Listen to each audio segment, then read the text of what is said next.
is a study or investigation done to prove what? A new fact. Discovering a new fact or fresh idea is what? Inventive, right? Yeah. Then, or improving an inward knowledge. Proving an existing knowledge is what? Innovation.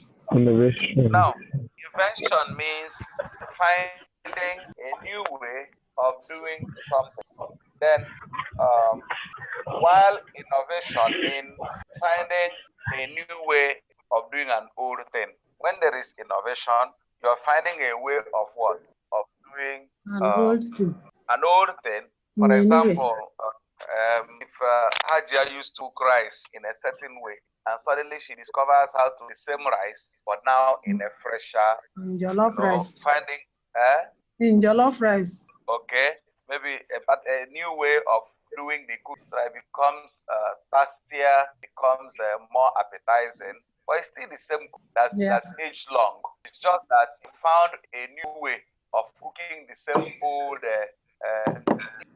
that's innovation. But if you discover a new dish entirely, a new recipe, cooking it afresh, it has never been cooked before, you just found it and you're offering it for the first time.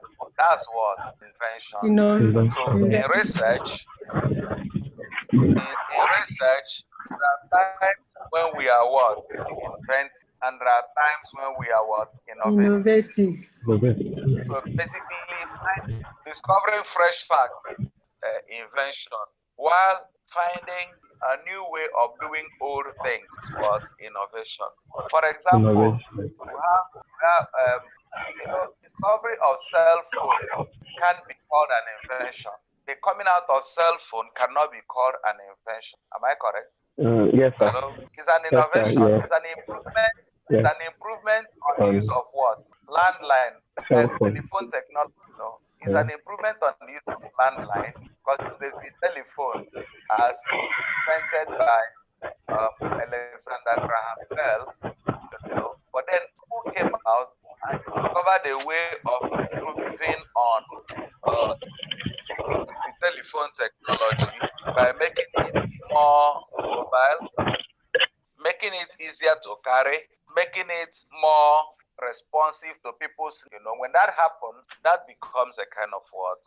Innovation. So in research, we can be innovative. In research, we can invent. Okay.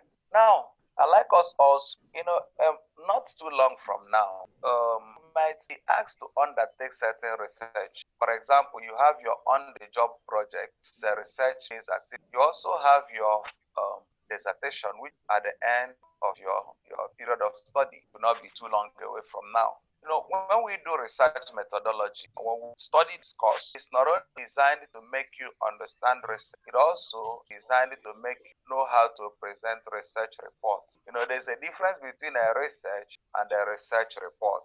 Are we together? Yes. Yes, sir. Okay. It does appear that I'm just talking, but I'm making some very valid points. For example, Yes, I've been able to differentiate for us method and methodology. We've also seen the difference between research inventive and research innovative sense. And then we are looking at research and research reports. Research and research reports. Are they the same? No. So what is no, sir. No, sir. How would you differentiate a research and a research report?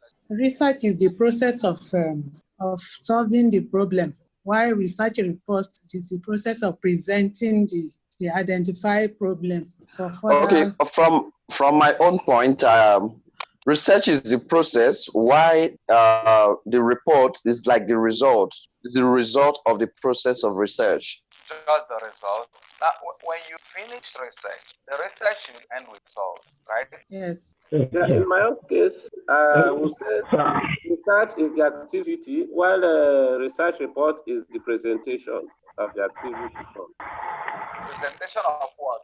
Hello, sir. Presentation of the activity carried out. The presentation carried out. Okay? Hello, sir. Yeah, go ahead. Talk. We can hear you. Okay. A research report is like a presentation form of the details of the research that has been carried out. the details of the research. Yeah. All right. Now let me comment. And the research document or reporting. Now let me ask another thing, John. At what point is the research done? Let me talk to you out of it. Most times, write project first, and then just to represent the research carry. The question now is, at what point was the research done? Is it at the point of submitting project, or was there anything done before writing? I want you to think along the line. At what point is it done? Can we hear any feedback? At the point of choosing a topic. The point of choosing a topic. Go ahead. Yeah, I think at the point of choosing a topic, because even in you choosing the topic, you must have a concern that you want to inquire into. So in all of that process, I think some level of research will be going on. Meanwhile, this is Chester speaking. Okay. So when you choose the topic, the point of the topic is when you do the research. Yeah, in my own opinion, yes. Okay. All right. Hello, sir. Hello. I hear you. Hello. Okay. A research topic is normally chosen after some sort of varieties of literature reviews have been done within a specific field or a subject. After literature review is done, then you have a research question. You identify a research question before you can come up with a topic. Okay. In my own opinion, I would say that research involves a lot of activities, which research report is the very last part. Go ahead. I find what you're saying interesting. At least you have been able to give me the ordering that the research report is the very last part of it, right? Yes. Yes. Go ahead. I find it interesting. So if research report is the last, what is the first and what is in the middle before the last? Identifying the problem is the first. Identifying the problem, okay. Then working on the problem should be the middle. Working on the problem, I mean, looking at how the problem can be solved and making recommendations. Okay, now what do you write in the report? Do you write your recommendations only, or do you write the whole process followed? Your report will carry everything. It will state briefly the problem, method of solving the problem, I mean the different techniques of solving the problem, and of course the recommendation. So the report is the whole gamut of the whole research, from problem to process of solving it to the solutions. Recommendations, conclusions, and all. Yeah. All right. I think I want to condition your mind to something very important, and that is the report is not the research. The research is done before the reporting, meaning that before you start writing the report, you must have carried out an activity. Yeah. So some of you have accounting background. The audit report is not the audit. You can control the background noise. Control the background noise. Whoever is in the background. You are. Most of us have.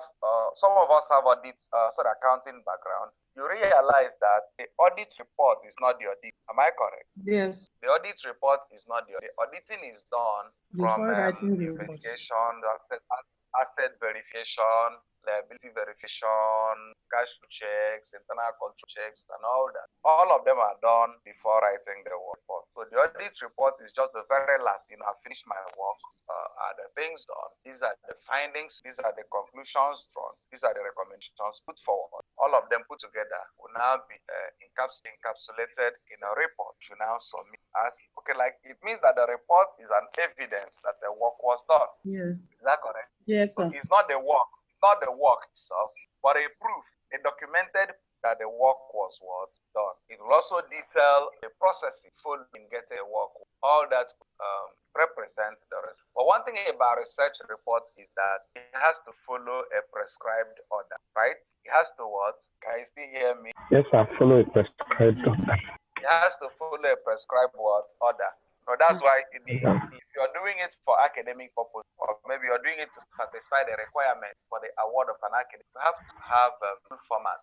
And that is why you also would write for cover page, and this permitted fulfillment of the requirement as a partial fulfillment of the requirement for the award of a certain degree, because it follows a prescribed pattern and it has to be entered in that manner. All right. So then at what point do the research? Remember, one, when I say something which I want to put down, first, it begins with identifying the research, define the research. And then somebody said something very remarkable. He said that expense featuring. In actually capturing a research problem, you look at the problem and then look at works done or things that have already been done in this, so that you can identify what we call research gap.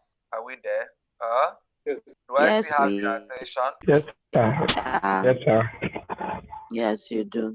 Okay, so when you do literature review, there are certain things you try to find out in literature review. You try to find out things already done area of study with the aim of finally determine what is left was undone. You know, do the literature review, check what has been done, so as to identify what has not been done. You know, so literature review is done with the aim of hello. Hi. Hello. Hi. Do I still have your attention? Yes, sir. Do I have your attention? Yes, sir. Yes, Okay, so firstly, you identify the research problem, and then you have an understanding of what actually presents a research problem. Have an understanding of what represents a research problem. See, not every problem is a research problem. If a wife is supposed to cook for the husband, and she went out and didn't come back early and did not cook for the husband, is that a research problem? No, it's not. A research problem, or a problem is called a research problem if it has impact on a vast majority of people when solved. When this problem is solved, what is the significance? When we do research, we write significance of study. The significance of study goes underscore the persons that will be affected by the solution arising from the research problem. And then the value addition of a research, what justifies the research. I don't know whether you're following. Yeah, we do, sir. However, this is just by way of aside. The example you gave, if such with the marital case where the wife, instead of cooking, goes somewhere else, if a research could be done in that, you said that could not be a research topic. Well, in my own case, I think it could be, because if one can research into that and it's going to solve a vast majority of problem in marital homes, then it should be a very good research topic. For no cooking one day. Problem. Sir? Thank you. Somebody has answered. It's a social. For no cooking one day will become a problem. It's a social problem. Listen to her. It's a social problem if it becomes recurrent. Yes. Just one day, she went out with his permission. If it is widespread, and it's probably leading to incidences of homes breaking up or marriages collapsing, it could become that is worthy of investigation. But it shouldn't be not a one-off case. No, I'm not talking of one-off. I'm not talking of one-off cases. My mind was actually structured on a recurring basis, because as a person, I'm a lawyer, and I deal with divorce cases almost every time. When you hear the things leading couples to court, you will be amazed. So if, with my knowledge of knowledge of what goes on with failed marriages, I think researching into what could be the possible problem and the possible solution in the social existence of married couples is a good topic. And issues of one of the spouses not living up to the expectation of or maybe absconding from obligations is a very potent topic of research. No, okay. Now you've even answered the question. You said one of the couples not living up to what? Expectation. The husband not application bringing of money for food.